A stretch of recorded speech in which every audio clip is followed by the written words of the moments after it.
kay kanang system sa o wala kay nasabtan, bisag unsa kagamay sa question or problems nga imong sulbaron, magpangaot yo sa ulo. Unsa man ni oy?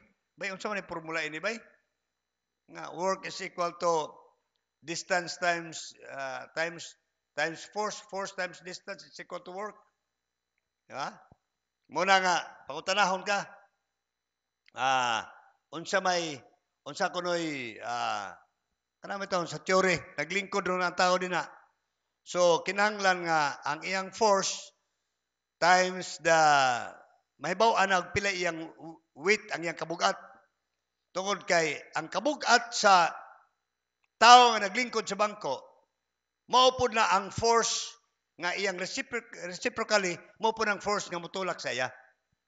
Kay kung mas bugat ang naglingkod, unya dili kakaya ang puwersa, ang strength sa imong gilingkuran, hagba na.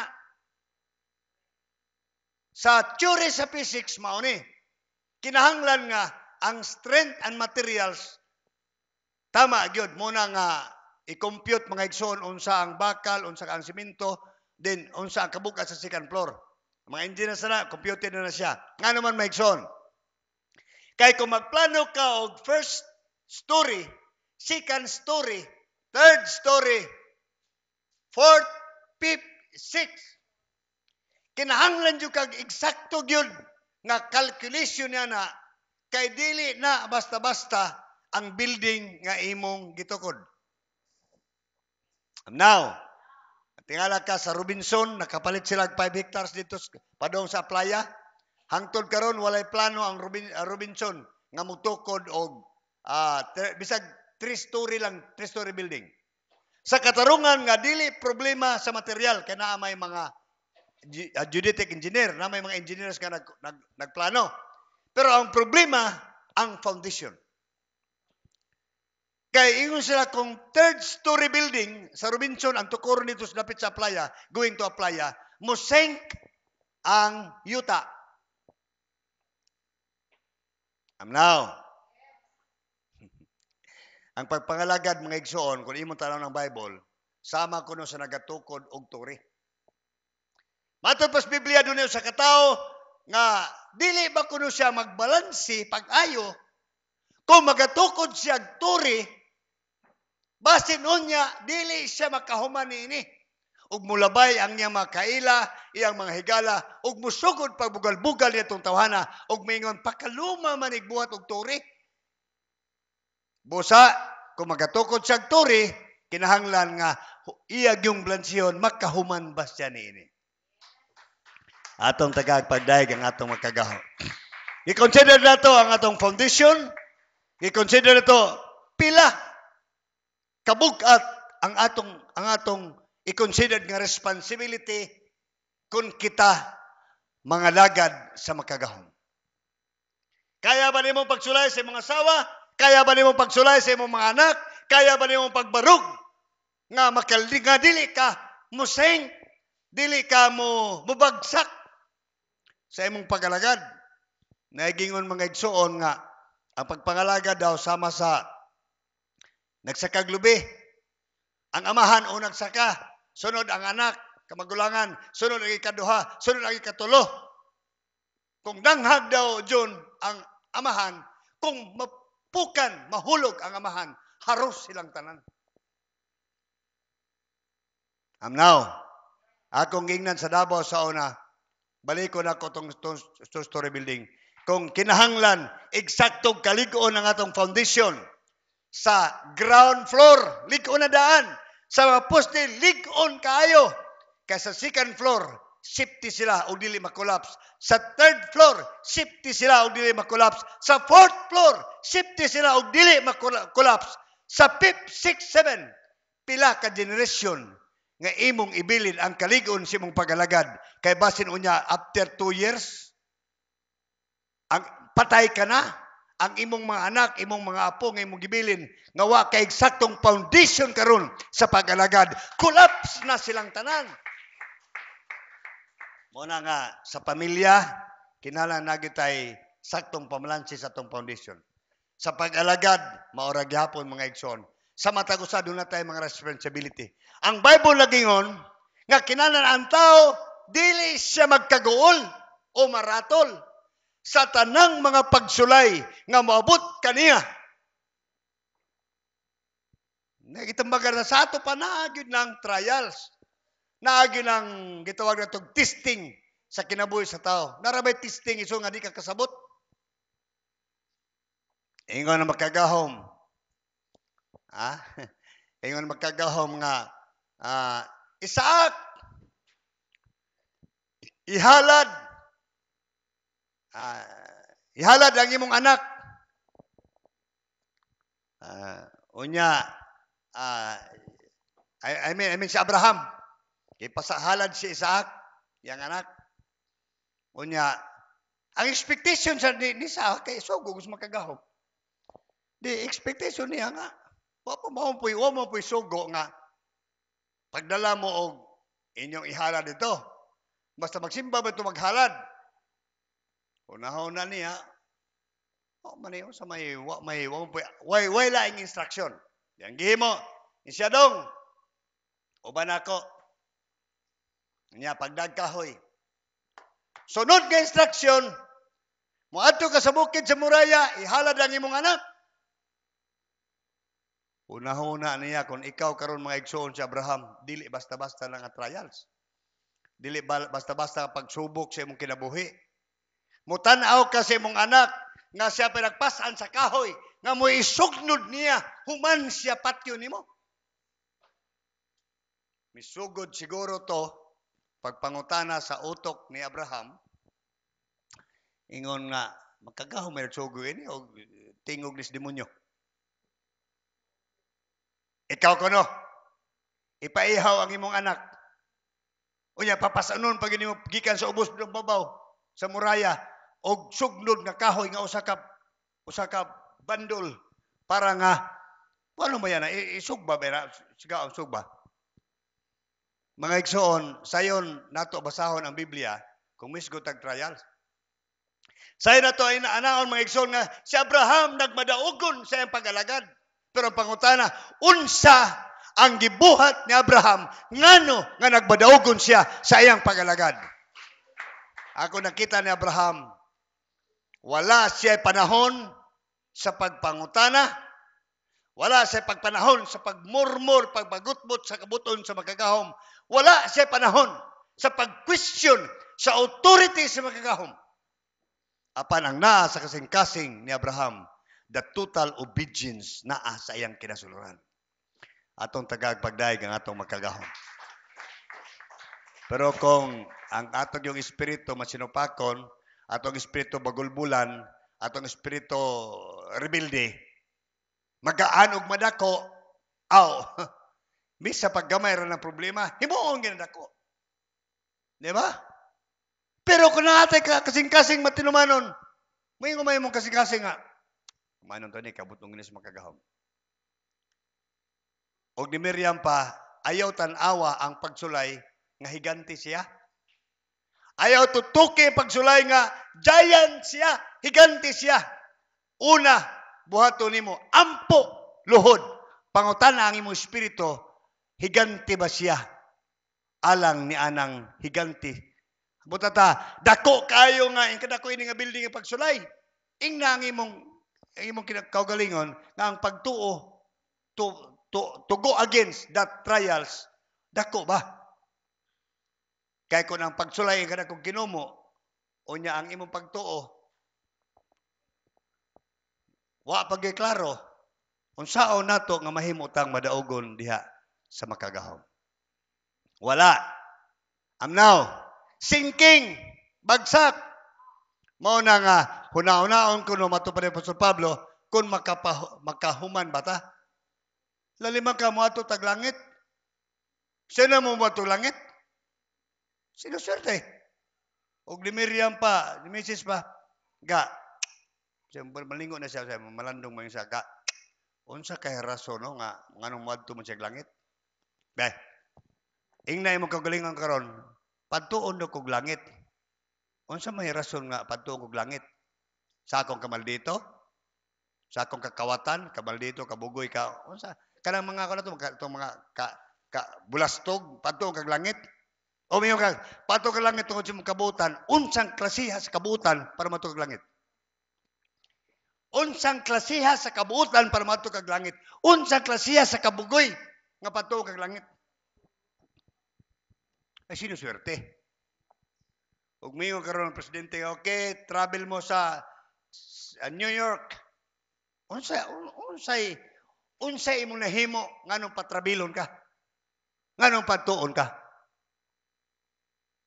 Di ta mangunahuna niya na. Usahay, bulatong nis makagahom. Di ta mamalandong ba nga? Tanan gusto mo itong langit, pero ang pangutana mong God, ang ngayon pa ito mo itong langit? Ingna nga, natawa na ako, buka na, ato nga nag-impirno natawa na, suko. Asa dyan sa ato lang kag langit. Pero unsay karakter o unsay na animo, unsay value nimo nga muadto kag langit. Now. Tama ba ko magsoon? Murag lang mga tong pananaw ron, biyo na. Unsay atong mahimo o pagabuhaton matutal. Kana lang mobutismo niya mas daghan pang panahon sa way simba kaysa simba ato kag langit. Kalayo ras tinuod. Kuha ko niyo ison. Kanang lingkod-lingkod lang sitting pretty, walang ginagawa ato kag langit.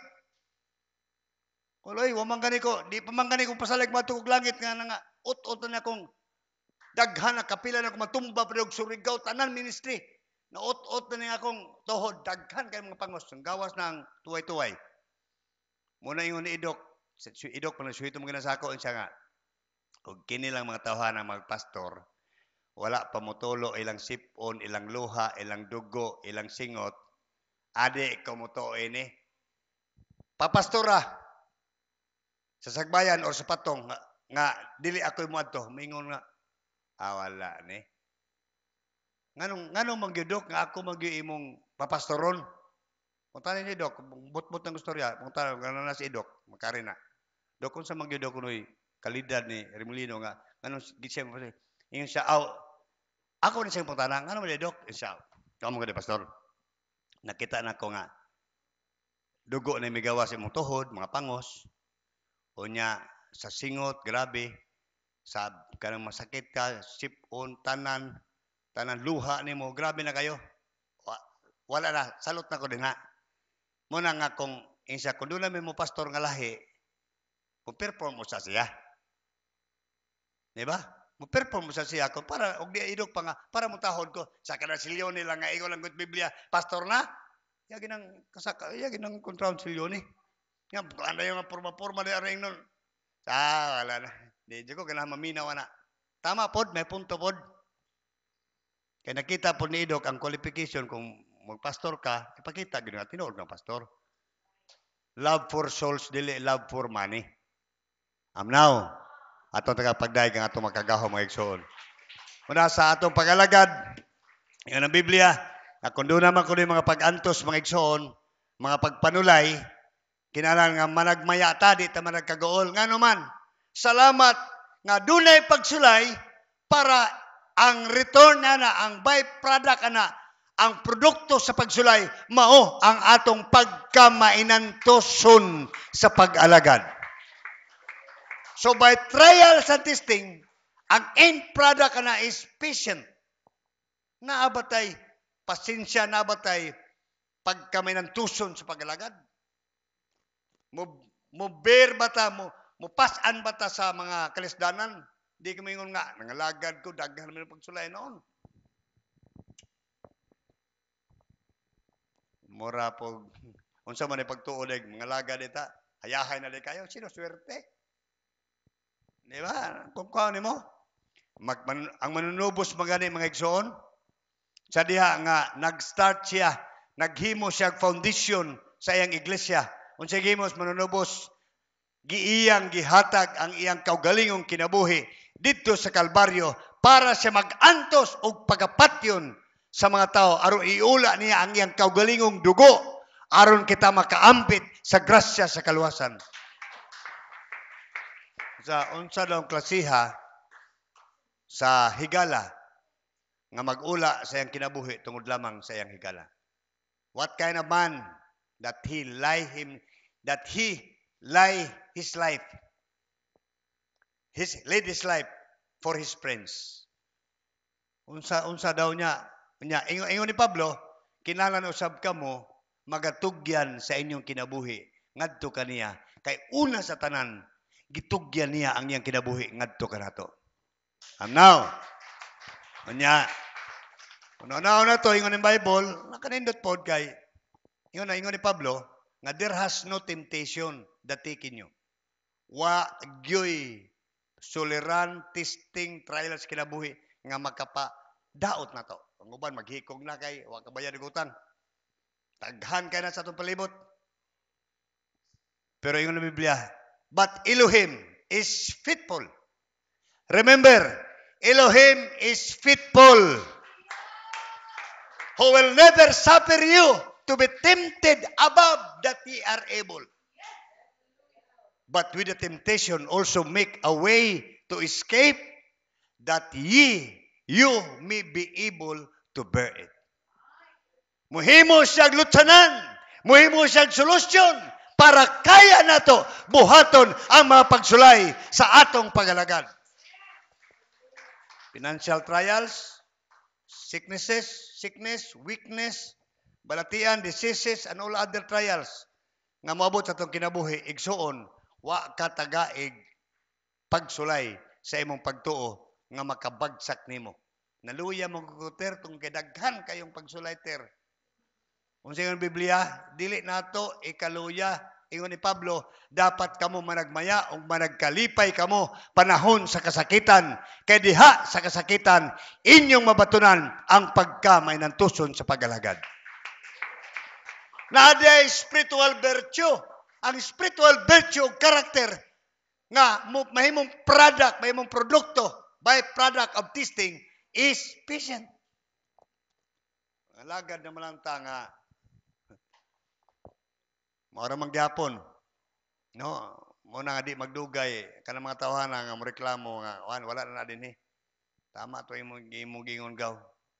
Ya mali para pag wala na pud na pud manimba kay samo kay manimba.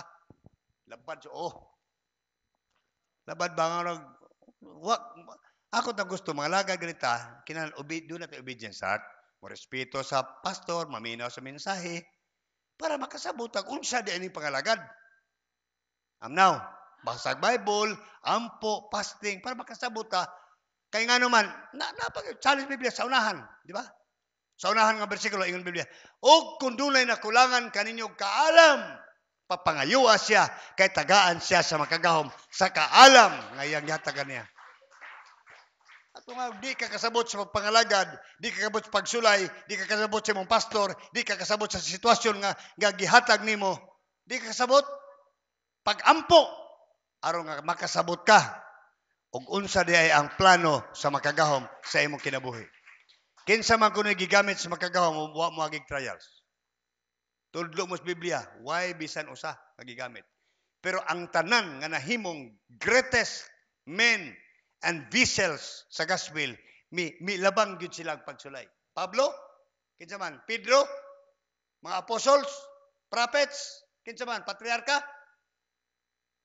tanaway lang kinabuhi o kinabuhi ba nga kanang inani ako no sakit man og dili pero kadto mga taong wala sulaya iyas demonyo nganong sulayon pa man ka nga wa man ka ma-enroll nganong lutoson pa man ka nga kauban man ka sa manlulutos nganong i-testing pa man ka sa imong pagkaligon no di makangay i-testing kay dili maka subject.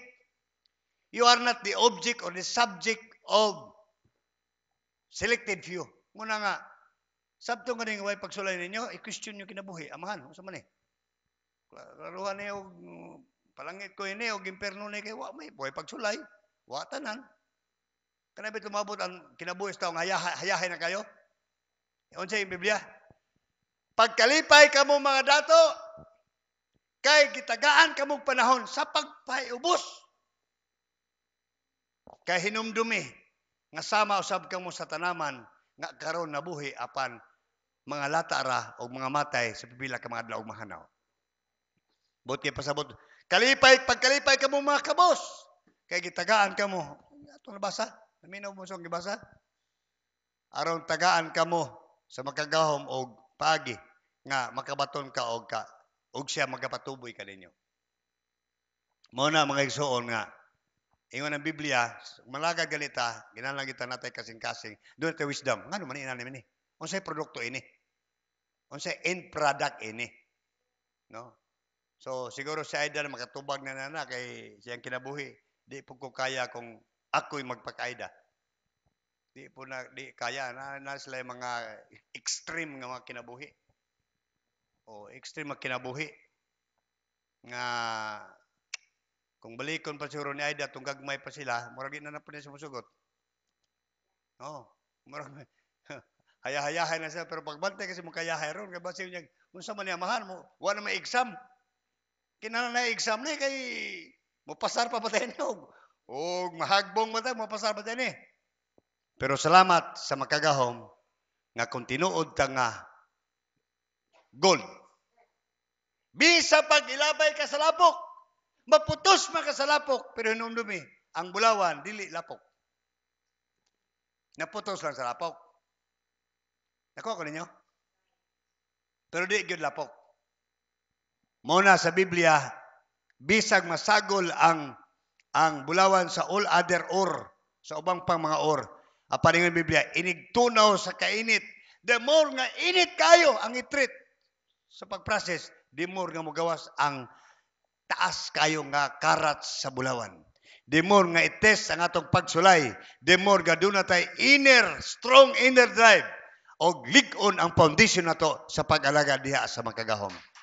Muna pag-abot sa pagsulay, ingna nga unsa man ni tagay wisdom, pagbaton og wisdom, i-analyze unsa man ang ipasabot niini.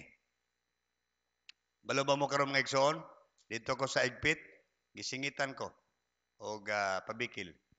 Una na ko isulayan ko ni ron kay labi na kay sabat yung magkasinumbagay mi ni ron. Makatinig basay pod. Singit man. Katurang tawag-tawag na to kan sarinto gaw. Katurang tawag na to kan sarinto.